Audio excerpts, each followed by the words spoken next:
গণ অভ্যুত্থান বিরোধী শক্তির অব্যাহত চক্রান্ত স্বৈরাচার বিরোধী ঐক্য আরও মজবুত করেছে বলেছেন প্রধান উপদেষ্টা ডক্টর মোহাম্মদ ইউনূস। সংস্কার ও নির্বাচনকে মুখোমুখি দাঁড় করানো হয়েছে। গণহত্যায় জড়িত পুলিশ সদস্যদের গ্রেপ্তারের দাবি গণ অভ্যুত্থানে শহীদ স্বজনদের।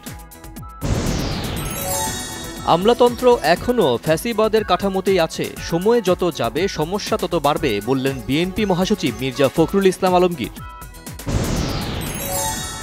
অর্থনীতিবিদ ডক্টর দেবপ্রিয় ভট্টাচার্য বলেছেন, দেশে সংস্কারের ক্ষেত্রে বড় সমস্যা হচ্ছে মানুষের কথা কেউ শোনে না। জানান, দেশে ভয়াবহ লুটপাট হয়েছে।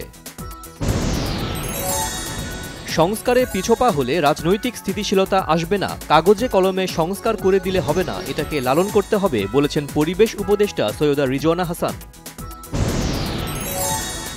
সংস্কার কাজ এগিয়ে নিতে রাজনৈতিক দলগুলোকে সংকল্পবদ্ধ থাকতে হবে বলেছেন সংবিধান সংস্কার কমিশনের প্রধান অধ্যাপক আলী রিয়াজ। নির্বাচনে অংশ নিতে আইনগত বাধা নেই বেগম খালেদা জিয়ার, জানিয়েছেন অ্যাটর্নি জেনারেল মোহাম্মদ আসাদুজ্জামান।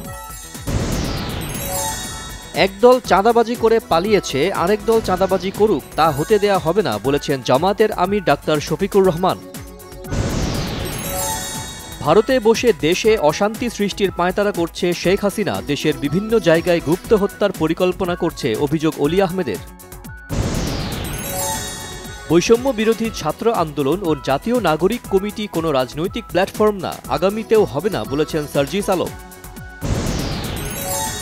সচিবালয়ে আগুনের ঘটনা তদন্তে কাজ শুরু করেছে ৮ সদস্যের তদন্ত কমিটি, আলামত সংগ্রহ করছে সিআইডির ফরেনসিক টিম। ব্যবসা বাণিজ্য, জলবায়ু ও রোহিঙ্গা সমস্যা সমাধানে বাংলাদেশ চীনের সাথে একযোগে কাজ করবে, জানিয়েছেন পররাষ্ট্র উপদেষ্টা তৌহিদ হোসেন।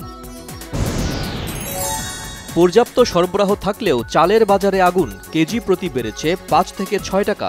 ভোজ্য তেলে শুল্ক কমলেও দাম লিটার প্রতি বেড়েছে ১১ টাকা। সড়কে আজও ঝরল ১০ প্রাণ, ঢাকা মাওয়া এক্সপ্রেসওয়ে ধলেশ্বরী টোল প্লাজাতেই নিহত ৬ জন। মাদারীপুরের কালকিনিতে আধিপত্য বিস্তার নিয়ে সংঘর্ষে ইউপি সদস্য ও তার ছেলেসহ ৩ জন নিহত।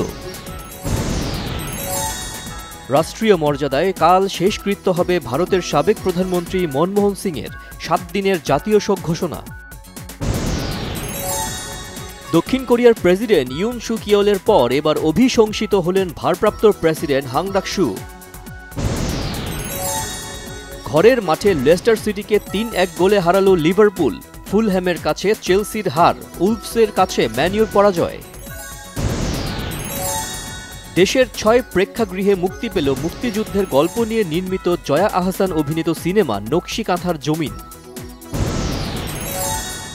সেগার জনপ্রিয় ভিডিও গেম ফ্র্যাঞ্চাইজিকে ভিত্তি করে নির্মিত সিনেমা সোনিক দ্য হেজহগ 3 মুক্তি পেয়েছে রাজধানীর স্টার সিনেপ্লেক্সে।